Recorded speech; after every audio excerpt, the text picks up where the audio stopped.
Assalamualaikum warahmatullahi wabarakatuh. Saya Widiawati dengan NIM 171410010. Kelas Ekonomi Syariah A semester 6 dengan mata kuliah Manajemen Perbankan.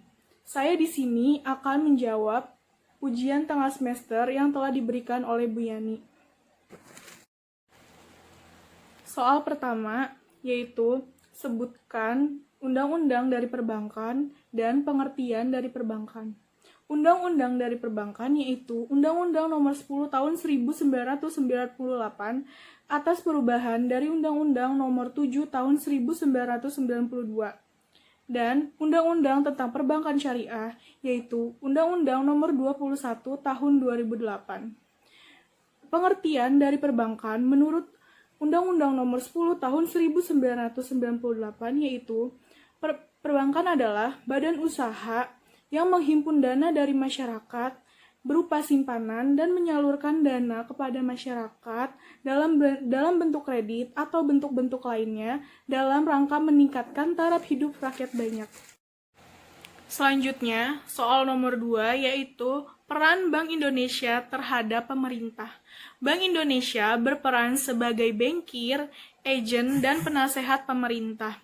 Peran-peran dari Bank Indonesia yaitu berperan sebagai pemegang kas pemerintah, memberikan pinjaman simpanan dan pinjaman khusus, melakukan transaksi yang berkaitan dengan valuta asing, menerima pembayaran pajak, membantu pengedaran surat berharga pemerintah, membantu pembayaran dari pemerintah pusat ke pemerintah daerah, mengumpulkan dan menganalisa data ekonomi, mengadministrasi dan mengelola hutang luar negeri, memberikan jasa pembayaran atas bunga dan hutang.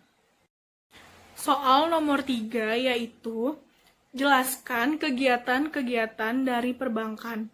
Kegiatan dari perbankan yang pertama yaitu menghimpun dana dari masyarakat yang dilakukan dengan cara memberikan simpanan-simpanan. Jenis-jenis simpanan yaitu simpanan giro, simpanan tabungan, dan simpanan deposit. Kegiatan yang kedua yaitu menyalurkan dana kepada masyarakat yang dilakukan dengan cara memberikan pinjaman-pinjaman atau kredit. Jenis-jenis kredit yaitu kredit investasi, kredit modal kerja, kredit perdagangan, kredit konsumtif, dan kredit produktif.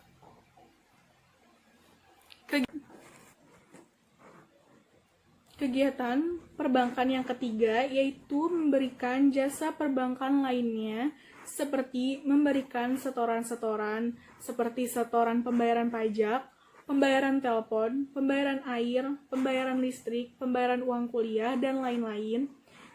Dan juga bisa melayani pembayaran seperti pembayaran gaji, pensiun, wali amanat, perdagangan efek, dan juga bisa menerima transfer, inkaso, clearing, bank card, dan lain-lain.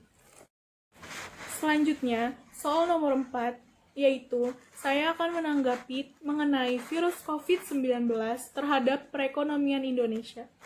Mewabahnya virus COVID-19 terhadap perekonomian Indonesia memberikan dampak negatif.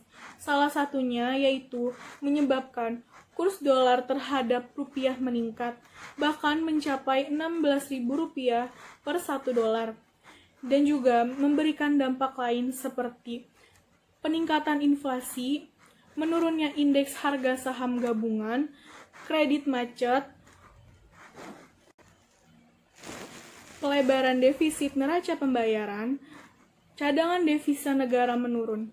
Lalu, selanjutnya, dampak dari adanya virus COVID-19 terhadap perbankan Indonesia yaitu pelambatan penyaluran kredit maupun kualitas aset dari perbankan itu sendiri. Selanjutnya, mengenai kebijakan-kebijakan yang diambil oleh pemerintah dalam menangani virus COVID-19 ini. Menurut saya, pemerintah sudah cukup baik dalam menangani pandemi virus COVID-19 ini. Akan tetapi, kebijakan-kebijakan yang diambil oleh pemerintah pasti menuai pro dan kontra di masyarakat dan mengalami kendala-kendala dalam penerapannya. Misalnya saja, kebijakan yang diambil oleh pemerintah yaitu mengenai social distancing. Kebijakan tersebut menuai pro dan kontra dalam masyarakat dan banyak kendala-kendala dalam penerapannya.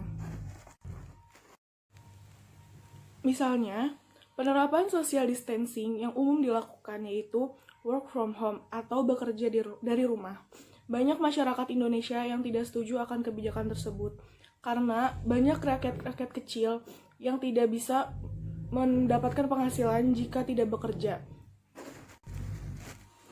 Sehingga menurut saya seharusnya pemerintah dalam memberikan kebijakan-kebijakan tersebut juga memberikan solusi kepada masyarakat agar kebijakan tersebut dapat diterapkan di Indonesia. Selanjutnya, mengenai bagaimana cara manajemen perbankan mengatasi kendala-kendala yang terjadi karena adanya virus COVID-19 ini. Misalnya saja kendala yang terjadi pada perbankan yang umum itu adanya kredit macet. Permasalahan tersebut dapat diatasi dengan cara pertama yaitu tindakan non-litigasi atau tidak menggunakan jalur hukum, hanya bermusyawarah antara nasabah dengan pihak bank. Yang kedua, dengan cara litigasi yaitu menggunakan badan hukum. Terima kasih, itu saja pemaparan yang dapat saya sampaikan mengenai pertanyaan-pertanyaan yang telah diberikan. Wassalamualaikum warahmatullahi wabarakatuh.